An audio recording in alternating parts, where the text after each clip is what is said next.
ពណ៌មាសពីងចាក់ទុកមុខពេលបុណ្យតាំងតុកសំពាំងព្រះខែប៉ុន្តែត្រទីបបំរៀបហួហើយរលឹងមាសមេឃើញទេជីវាប្រទីបលឿនលយមុខក្រោយតាមថ្នាក់បណ្ដែតបណ្ដាំងតែដួងនេត្រាលើកលើគ្រប់ពោអង្គសូររចនាជាតិហើយសង្ស្នាព្រះមហាក្សត្រថ្លៃអូនមើលកំជ្រួចដូចគេបាច់ពេជ្រឬពេញផ្ទៃមេឃរំលេចចរណៃ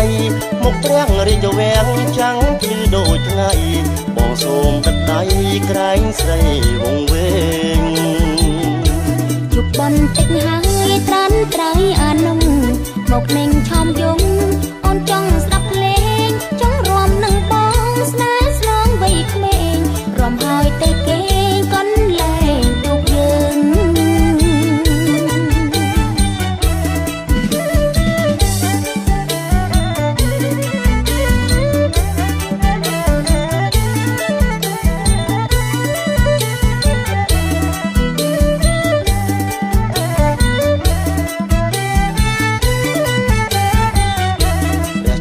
ពណ៌មាសពីងចាក់ទុកមុខ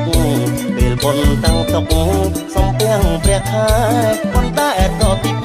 ដំរៀបហួហើយប្រលឹងមាសមេឃើញទេជីវាប្រទីបលឿនលយមុខក្រោយតាមថ្នាក់បណ្ដែតបណ្ដាំងតែដួងនេត្រាលើកលើគ្រប់ពោ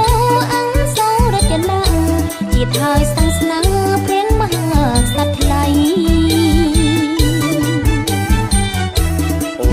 កំជ្រួចដូចគេបាច់ពេជ្រឬពេញផ្ទៃមេឃរំលេចចរណៃមុខព្រះរាជវាំងចាំងភ្លឺដូចថ្ងៃបងសូមទឹកដៃក្រែងស្រីវងវែងយប់បន្តិចហើយត្រាន់ត្រៃអានំមកនឹងឆោម